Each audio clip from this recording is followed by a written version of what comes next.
जो लोग अहमकों की जन्नत में रहते हैं और अभी तक ये समझ रहे हैं कि शायद इसराइल किसी दिन अपनी एक्सपेंशनिस्ट पॉलिसीज़ को छोड़ देगा और किसी ना किसी दिन टू स्टेट सॉल्यूशन का झांसा जो है वो एक रियलिटी बन जाएगा, उन्हें ये वीडियो ज़रूर देखनी चाहिए, क्योंकि मेरा ख्याल है ये उनकी आंखें खोलने के लिए काफ़ी होगी। ये स्क्रीन पे आप जो बंदा देख रहे हैं ये एरिक ज़िमोर है। ये फ्रांस का प्रेसिडेंशियल कैंडिडेट है।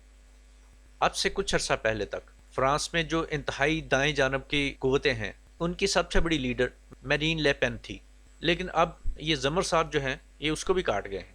आम लफ्ज़ों में अगर कहें तो ये बुनियाद परस्त गोरा है, यानी ये उन लोगों में से है जो फ्रेंच लोगों को दूसरों से सुपीरियर समझते हैं और ये बाहर से आने वाले लोगों को या तो निकाल बाहर करना चाहते हैं या फिर उनको गुलामों की तरह अपने मुल्क में रखना चाहते हैं ताकि जो फ्रेंच नेशनल्स हैं उनकी बर्तरी कायम रहे। अभी 2 दिन पहले I24 न्यूज़ जो इसराइल की खबरों पर फोकस करता है उसने इस बंदे का एक इंटरव्यू किया। इस इंटरव्यू में पैलेस्टाइन के इशू पर इस बंदे ने क्या कहा, इसके ज़रा नज़रियात सुन लें और फिर ख़ुद इस बात का फ़ैसला कीजिएगा कि चाहे ये बंदा किसी भी कैंप का है और चाहे ये आपके लिए कितना भी काबिल नफ़रत है, ये जो बात कर रहा है इसकी बात में कितना वज़न है। तो इंटरव्यू के दौरान एक सवाल के जवाब में एरिक ज़िमोर ने कहा, No, I think that's an irrelevant notion. I think that French diplomacy is holding on to an idea that probably had political intelligence to it back in the 1960s or 70s. But today, that's not relevant. मेरे ख्याल में Palestinian state एक ऐसा तस्वर है जिसकी कोई relevancy नहीं।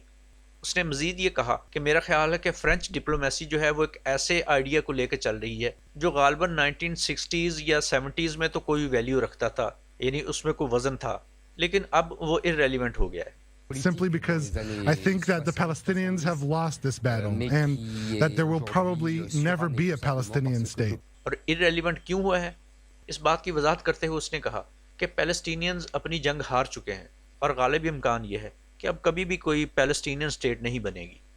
You can be happy about it or you can be sad about it, but as the French General Charles de Gaulle said, you cannot make politics outside of realities, and the reality here is defeat that has been aggravated and emphasized by the new Arab-Muslim balance of power. आप इसके बारे में खुश भी हो सकते हैं और इस पे सैड भी, लेकिन जैसा कि फ्रांस के साबका जनरल चार्ल्स डी गॉल ने कहा था, you can not make politics outside of realities. आप हकीकत की दुनिया से बाहर रहकर सियासत नहीं कर सकते। एरिक ज़िमोर ने कहा कि अब रियलिटी ये है कि अरब जो हैं वो मुस्तकिल तौर पर या पक्के तौर पर इजराइल से शिकस्त खा चुके हैं और मिडिल ईस्ट में बैलेंस ऑफ पावर चेंज होने के बाद इस शिकस्त का असर और भी ज़्यादा हो गया है। जब से इजराइल ने अमेरिका की मदद से सुन्नी अरब मुल्कों को राम किया है और उनके साथ अपने ताल्लुकात को इस हद तक ले गया है कि अब वो प्रैक्टिकली इजराइल के ख़िलाफ़ कोई स्टेप नहीं ले सकते, तो तब से मिडिल ईस्ट में बड़ा कॉन्फ्लिक्ट अब अरबों और इजराइलीज़ के दरमियान हरगिज़ नहीं है।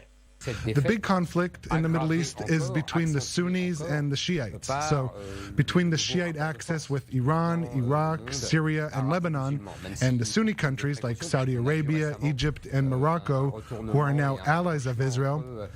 इस खित्ते में अब असल लड़ाई जो है वो शिया एक्सिस और सुन्नी एक्सिस के दरमियान है। शिया एक्सिस उसके मुताबिक ईरान, इराक, सीरिया और लेबनान पर मुश्तमिल है और सुन्नी कैंप में सऊदी अरब, इजिप्ट, मोरक्को, जॉर्डन और इस तरह के कुछ दूसरे ममालिक शामिल हैं जो अब एक्चुअली इजराइल के इत्तेहादी हैं।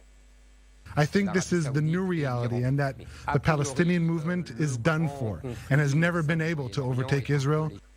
एरिक ज़िमोर ने मजीद कहा कि नई रियलिटी अब ये है कि पैलेस्टीनियन मूवमेंट में कोई दमखम नहीं रहा और ये शायद कभी भी इस काबिल नहीं होगी कि ये इजराइल पर गालिब आ सके। आपका ओवरऑल पैलेस्टीनियन इशू और सुन्नी अरब वर्ल्ड और इजराइल के नए याराने के बारे में क्या ख्यालात हैं, उनका इजहार कमेंट्स में ज़रूर कीजिएगा और बताइएगा कि पाकिस्तान, बांग्लादेश, इंडोनेशिया और मलेशिया जैसे मुल्क जहाँ की पॉपुलेशन में सुन्नी भी हैं और शिया भी, वो अब मुस्तकबिल में पैलेस्टाइन के इशू पे क्या स्टांस लिया करेंगे।